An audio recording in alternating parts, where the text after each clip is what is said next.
सर्वप्रथम स्वायत्तन दिवस उपलक्षे समस्त को हार्दिक अभिनंदन एवं शुभेच्छा जनाऊँगी। आमे समस्त तो जानते स्वायत्तन अर्थ कौन निज शासन निज हाथ में तेणु याठू भल शासन दुनिया रे माने आम भारत वर्ष रे कोठी नाही जेहेतु डायरेक्ट आमे ऑफिशियल संगे टच रे रहूचे जोटा कि प्रत्येक तृणमूल स्तर रे गोटे लोकर जहाँ भी असुविधा अच्छी मौलिक असुविधा अच्छी आम डायरेक्ट तार समाधान कर शासन तेणु यहाँ गोटे भल शासन आपको आम जेहेतु यहाँ जेहेतु public with political person with official समस्त कोऑर्डिनेशन ने कहूँ तो आशा करुच्ची जे जो जो काम गुड़ाक आम एनएससी रे ना जो जो मौलिक असुविधार लोक मैंने वंचित रोचे केमिति यथा शीघ्र लोक पाखे पहुंचेबू आपण मैंने देखिपे आज आम प्रधानमंत्री आवास योजना वर्क जो जेहेतु लास्ट 5 वर्ष आम एरिया रे बहुत डिस्टर्बेंस थिला 7 वर्ष पर बोधे आम आवास आसी जो लोक बहुत खुशी आम भी चाहूँ गोटे हिताधिकारी ये जिनस वंचित न हो जोटा गवर्नमेंट रो सहायता डायरेक्ट लोक पाखे पहुंचू आम थ्रू रे हो ऑफिशियल थ्रू रे हो गोटे नीति लोक पाखे पहुंचू आ लोक तार सदुपयोग करंतु सेमाने भी सरकार जहाँ सब योजना मान अच्छी से लाभ उठातु ता सहित आमर भत्ता किंतु जेहेतु 250 ऊपर हम लोक भत्ता अप्लाई कर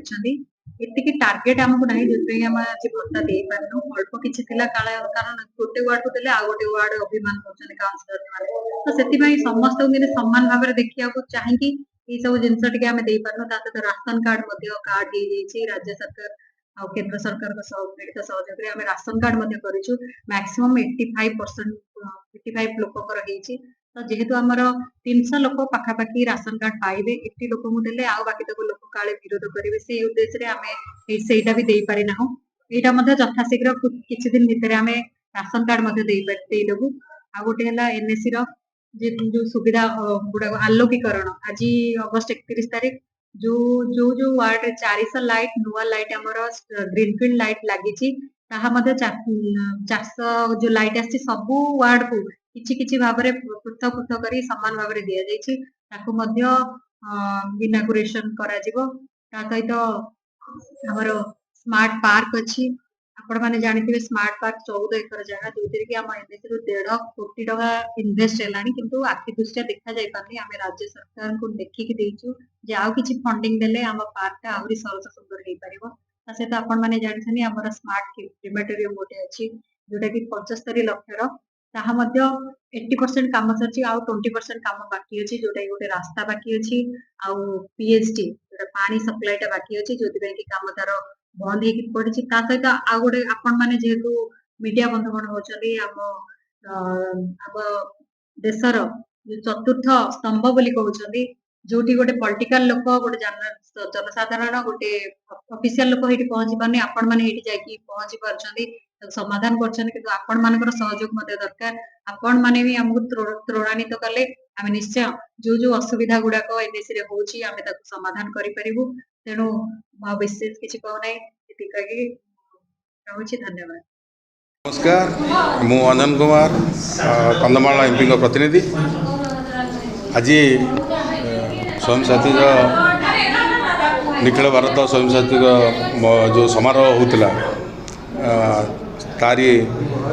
समस्त को मो धन्यवाद देवी अभिनंदन भी जनइबी जो कथा माने आप पचारे समस्ते कोऑपरेटिव समस्ते काम करने समस्ते काम करेंगे काउंसिलर माने भी प्रतिनिधि निज निज वार्डर से माने भी काम करने ऑफिसर माने भी काम करने असुविधा या जे उभयों भितर जो कोऑपरेशन आमर निर्वाही अधिकारी सी बारंबार चेंज होते परमानेंट कहीं नथिले एबे परमानेंट आसीगले असुविधा किसी हम ना समस्ते ठीक भाव में सहयोग करेंगे काम भी करेंगे कौन प्रकार असुविधा हम ना काउंसिलर माने जो कथा कहते सी व्यक्तिगत मत रखुले असुविधा होता तेणु आग को आउ से असुविधा हेनी जहाँ माने आम भावुँ ଆଉ ଅସୁବିଧା ଆପଣମାନେ ଜାଣିଛନ୍ତି ଆଉ ମୋତେ ପଚାରିବା ଦରକାର 25 ବର୍ଷ 24 ବର୍ଷ ଭିତରେ କ'ଣ ହେଇଥିଲା ଆଉ ଏବେ ବର୍ଷେ 12 ମାସ ମାନେ 14 ମାସ ଭିତରେ କ'ଣ ହେଇଛି ସେସବୁ ଆପଣମାନେ ଜାଣିଛନ୍ତି। ତେଣୁ ସେଇଟା ପଚାରିବା ଯିବ ଢାଞ୍ଚା ଯାକୁ ଯିବ କିଛି ଅସୁବିଧା ନାହିଁ ସମସ୍ତେ ଠିକ୍ରେ କାମ କରିବେ। ଷ୍ଟାଡିୟମ୍ଠୁ କଳିଙ୍ଗ ଷ୍ଟାଡିୟମ୍ଠୁ ଆରମ୍ଭ କରିକି ସେ ବହୁତ ବଡ଼ ବଡ଼ କଥାରେ ରାଷ୍ଟ୍ରପତିଙ୍କ ଅଭିଭାଷଣ ବେଳେ ମଧ୍ୟ ଲାଇନ୍ କଟୁଥିଲା ସେଇଟା କଥା ନୁହଁ ଲାଇନ୍ଟା କଟିବାଟା ବଡ଼ କଥା ନୁହଁ କିନ୍ତୁ ଆଗରୁ ପ୍ରିପେୟାର ମାନେ ରହିବା କଥା ତାର ଜେନେରେଟର ହେଉ ବା ଇଏ ହେଉ ନେଇକି